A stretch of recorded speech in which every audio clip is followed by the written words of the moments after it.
Nelson Mandela, Madiba. In his tribute yesterday, Barack Obama said it takes a man like Madiba not just to free the prisoner, but the jailer as well. Mandela met those jailers on Robben Island, where he spent much of his 27 years in prison. Senior correspondent Adrienne Arsenault went there today.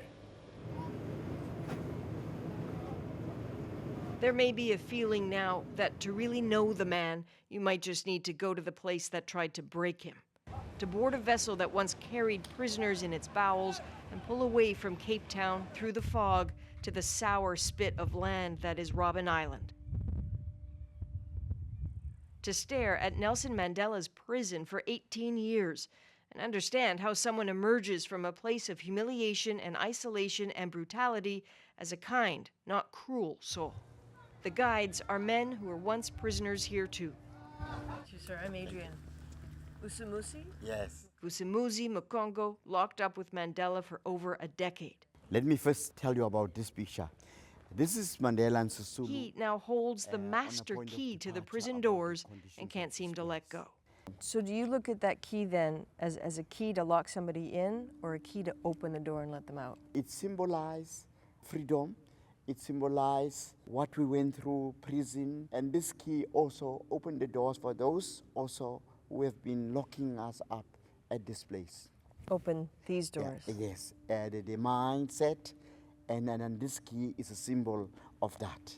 You said we've just come through the punishment section. Yes. Understand, he says, the prisoners, chief among them Mandela, were determined to learn and write here. Remember the long walk to freedom? Mandela and Walter Sisulu once buried the manuscript in the dirt here. Guards found it and took their privileges away for 4 years. Burying treasured words, apparently common on Robben Island. Do you think there's still books buried in the garden? We are very certain there are still books around this area. And if Robben Island can make its duty to excavate or dig, they will find books that are still there, which we used during our time. This, of course, the spot most come to first, beneath Mandela's cell. Inside, it remains as it was, that candle burning since his death.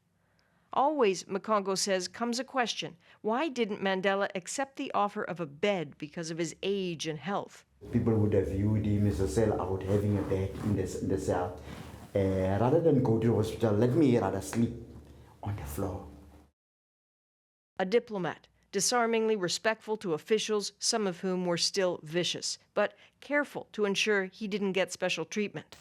Look at this, rare footage of Mandela breaking stones. The prison wanted to show it was treating him fairly. He had refused to be taped, thought the prisoners would give him trouble.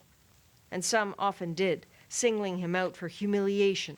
Truth be told, not all really liked his ways, called him a traitor for being kind to the white apartheid regime guards, maybe not realizing he was already looking to a future of togetherness. Did that make other people mad? Did it make you mad? Yes, because I was a youth of that time, and I could not understand. All this would have made the isolation of life here that much worse, and it was already harsh enough. By now the world knows that everything about Robben Island was designed to break the spirit of the prisoners, particularly the political prisoners, the ones considered the biggest threat to the state. And key to that was the limestone quarry. It wasn't only the physical work of breaking stones to just keep building prison walls. It was the blinding light and the dust. All Robben Island prisoners complain now of terrible eyes, just like Mandela. Later, in one of his visits to Robben Island, all were reminded that once it got so bad, the prisoners staged a hunger strike to try to get eye protection. They didn't get it. Mandela was told sunglasses weren't part of the uniform. It's stories like these that seem to stop the tourists in their tracks. The anecdotes eagerly shared with each other like morsels of food for the hungry. The ones still struggling to understand apartheid's cruelties and the resilience of the likes of Mandela. The wheels on the wheelbarrows were very wobbly, and if they fell off, they got beaten. If they were complaining of any toothache or earache or anything like that and wanted to see the doctor, they got beaten. And it was inhuman. It was unbelievable. I think Mandela's whole death has made the whole world look at him again. Maybe, certainly the guides invite all to think again. Each man here says he's had tourists in his groups, often South Africans, who've become upset, even aggressive on the tour. You have seen white South Africans get upset in here. And what is making them upset? A shame about what happened or anger? They would not want to accept what I'm saying. Then there are those, he says, who just surprise him with kindness. Doesn't happen with every group or even every day, but it happens. Some of them comes back, they will even give me a tip and say to me, here is money, we apologize for what has happened. We didn't know our country have gone through this path. It's the way of Robben Island, that the place of hurt is mandated to heal, that the flag is lowered to remember a man once tormented within these walls, and that those who once ached to leave now choose to stay, the keys in their hands. Adrienne Arsenault, CBC News, Robben Island, South Africa.